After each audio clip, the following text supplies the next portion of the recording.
Saludos, saludos, querido Javi. Bueno, aquí nos encontramos. Se han vaciado las calles del Ángel ya. Ponme a cuadro, ¿cuál es mi cámara, hermano? Gracias. Más allá de que se cumplió en comparación con el Mundial pasado, con el Tata Martino, otra derrota épica y honrosa de nuestra selección. Se les dijo y se les advirtió desde Copa Oro, desde Nations League, ¿qué iba a pasar cuando nos enfrentáramos a las potencias mundiales? ¿Qué iba a pasar? Esto iba a pasar justamente, la incapacidad. ¿A quién demonios se le ocurre? Vamos a jugarle a Inglaterra como lo hicimos contra Ecuador. ¿A quién se le ocurre esa estupidez? Los especialistas de verdad sabemos que eso era un suicidio, eso era una tontería. Pero bueno, por muchos lapsos Inglaterra ni siquiera te presionaba. No. Acortas la distancia y al portero de las Chivas se le ocurre hacer un penal. Sí, hay un error también de Edson, pero el que hace el penal es el portero de las Chivas, el tal Arrangel. Es en estos momentos donde el tipo sabes que no pesa. El Piojo corre lindo, precioso, la pide, intrascendente como en el Guadalajara. Alvarito, ¿por qué le dices analfabeta táctico al Vasco Aguirre? ¿Cómo fueron los cambios? ¿Cómo fue su reacción? ¿Cómo fue? ¿Cómo fue el cierre? Predecible, ¿verdad? Pero el Vasco es el mejor técnico en la historia del Tri. Eso lo dicen los que no tienen argumentos. El Vasco es el mejor de la historia. Es uno más. En formatos distintos, yo entiendo, en formatos distintos, 70 y 86. Pero Bora y Cárdenas, ellos sí llegaron a los cuartos. Mira, insisto, el Vasco cumplió en comparación de lo que es el Mundial anterior. Es que hay que felicitar al cuerpo técnico de los jugadores y a todos por lo que hicieron. Mediocridad. Esta selección que hasta se dio el gusto de hacer homenajes a un portero senil y decrépito como Guillermo Ochoa. ¿Dónde está la exigencia? A Sudáfrica con superioridad numérica debimos golearlo, no lo hicimos. A Corea del Sur ganamos, había que ganar como fuera, pero ganamos de suerte. Un error del portero y una tajada milagrosa, ganamos de suerte. A Chequia capitalizamos su desesperación. Contra Ecuador, una selección históricamente mediana de la Conmebol, y estábamos en casa, porque en casa solemos ser fuerte contra este tipo de selecciones. Pero ¿y contra Inglaterra? Lo advertimos. ¿Qué iba a pasar para Javier Aguirre cuando se enfrentara a estas potencias? ¿Qué pasó? Nada. ¿Y sí? ¿Y si nos ponemos a trabajar en lugar de estar soñando estupideces? Los ganadores cuestionan todo, absolutamente todo. Lo quiere hacer con el método socrático, como usted quiera, todo. Es que no podemos reprochar. Los ganadores reprochamos todos. Los ganadores exigen. Los mediocres dicen, no, felicidades. Lo único bueno que nos ha dejado este mundial, porque se les ganaron a este tipo de selecciones y no a una potencia, fue la afición, la que compró los boletos carísimos, la que vino a mojarse, aficionados que incluso murieron por su selección. Eso es lo que nos deja esto. Esto es lo que nos deja esto. Gracias a la afición, ningún directivo hoy puede colgarse ninguna medalla. Nadie puede colgarse una medalla. Y una vez más, el Vasco, contra rivales de cierta categoría sí, y contra rivales de otra, absolutamente nada. No aplaudamos esto, exijamos. Dionisio Estrada, ¿cómo reaccionas? ¿Cuáles son tus reacciones ante la eliminación de la selección mexicana de fútbol? Primero, desilusionado, ¿no? No decepcionado, desilusionado, porque sí era el panorama, el escenario ideal para que México diera ese paso. En 40 años habíamos ganado solamente 2 partidos de eliminación directa, contemplando lo que pasó con Ecuador. Ahora existía la posibilidad de que en el mismo Mundial se ganara el segundo partido de eliminación directa para que nos metiéramos a los cuartos de final, y nos volvimos a quedar en el lugar de siempre, octavos de final. El Mundial de pronto da la percepción que es un gran Mundial por la expectativa que muchos, algunos o varios teníamos de que esta selección, faltando un día o 2 días para arrancar la Copa del Mundo, no nos había demostrado algo como para creer y tener más confianza en ella. Y bueno, tuvo una gran primera fase de grupos, puntaje perfecto, y se le gana muy bien a Ecuador. Pero cuando establecimos, ojo, Inglaterra no es Ecuador, no va a ser suficiente que se tenga el mismo nivel de los primeros 45 minutos. Tienes que ser mejor contra Ecuador. Y cuando, perdón, contra Inglaterra. Y cuando parecía que eras mejor, apareció Pickford.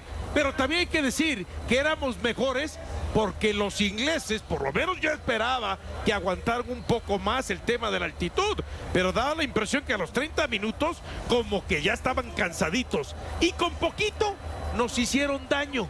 ¿Por qué? Porque cuando los partidos son aparentemente vas dominando o son parejos, aparecen las individualidades, y esas individualidades las tenía el equipo inglés.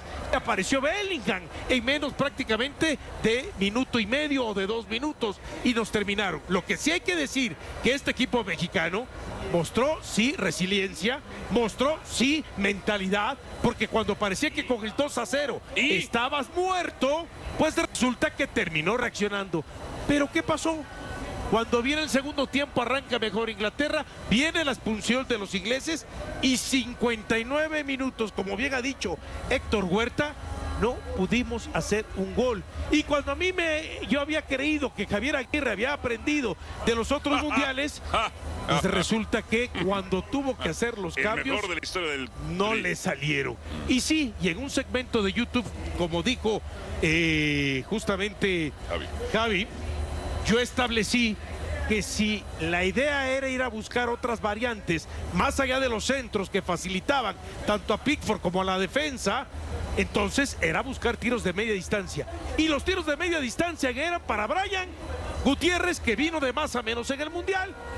Y el otro intentó Fidalgo, pero Fidalgo no es especialista en tiros de media y larga distancia. Y si hay una defensa que se te cierra, ahí el que tenía que entrar era Luis Chávez para buscar esa opción que se antojaba mejor para el exjugador que militaba en la Liga Mexicana. Así que al final de cuentas, no es un gran mundial, es un buen mundial. Un gran mundial es que se hubiera vencido Inglaterra aquí en tu casa, con tu gente, en el escenario que era el Estadio Azteca, el templo del fútbol mundial, y no un buen mundial. Tampoco exageremos. Con un hombre más, compadre, con un hombre más México y no pudo hacerlo. Sí. ¿Cómo reaccionas cuál es tu primera reacción ante la eliminación del equipo mexicano? Pues a mí me parece que las figuras que tiene Inglaterra no las tiene México. No tenemos a un Jude Bellingham, no tenemos a un Harry Kane. Incluso el arquero Pickford hoy estuvo muy por encima del nivel mostrado en el resto de la Copa. Hoy jugó muy bien y hizo 2 atajadas espectaculares. El nivel de Declan Rice, por ejemplo, no tenemos un jugador tampoco de ese nivel. Y sí me parece que la expectativa de México, que empezó muy pobre, terminó muy alta, y luego la exigencia ya de ganar un partido que la oportunidad te la brindó. El fútbol a veces te da este tipo de oportunidades. 53 minutos jugó Inglaterra con 11 y 59 jugó con 10. Es decir, fueron 112 minutos en el partido de hoy. Así que 53 jugó con 11 y 59 con 10. Esto quiere decir que México desaprovechó en 59 minutos la oportunidad de la superioridad numérica, aprovecharla de alguna manera, ¿no? El estadio efervescente con la selección, el estadio entregado, la gente empujando al equipo, pero la cuestión táctica sí, en el sentido de aplicar mejores cambios, mejores recetas, mejores fórmulas para llegarle y penetrar a los ingleses, que estaban haciendo su labor.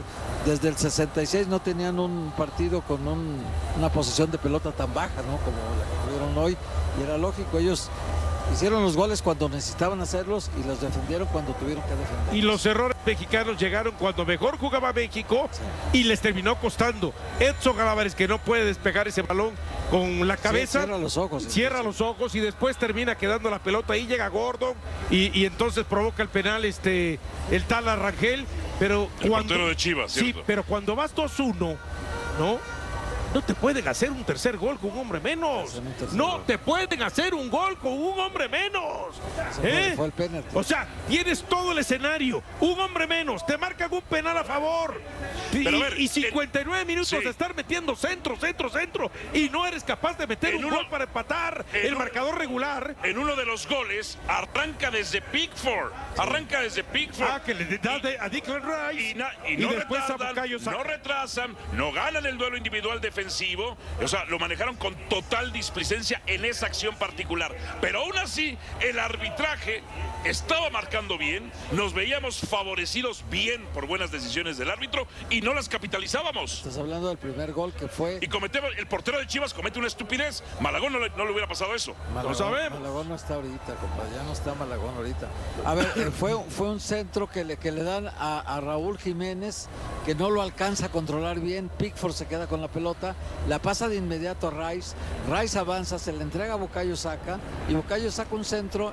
Y dime quién estaba marcando Bellingham cuando remata con la cabeza. No, Sánchez no llega. Nadie. Sánchez no llega, que entra más bien por esa zona ese tipo de errores, entre Sánchez y ese tipo de errores, jugadores de la clase que tiene Inglaterra, pues los capitalizan. No lo puedes, claro. Capitalizan y son goles, ¿no? Bueno, ahí las imágenes entonces desde el Ángel de la Independencia. Otra vez nos quedamos en octavos, por más que el formato ahora sea distinto, que se jugó una situación más, por más que en otras sedes, con otros formatos, otros dos técnicos a diferencia de este se llegaron a los cuartos de final. Pero aún así, él cumplió.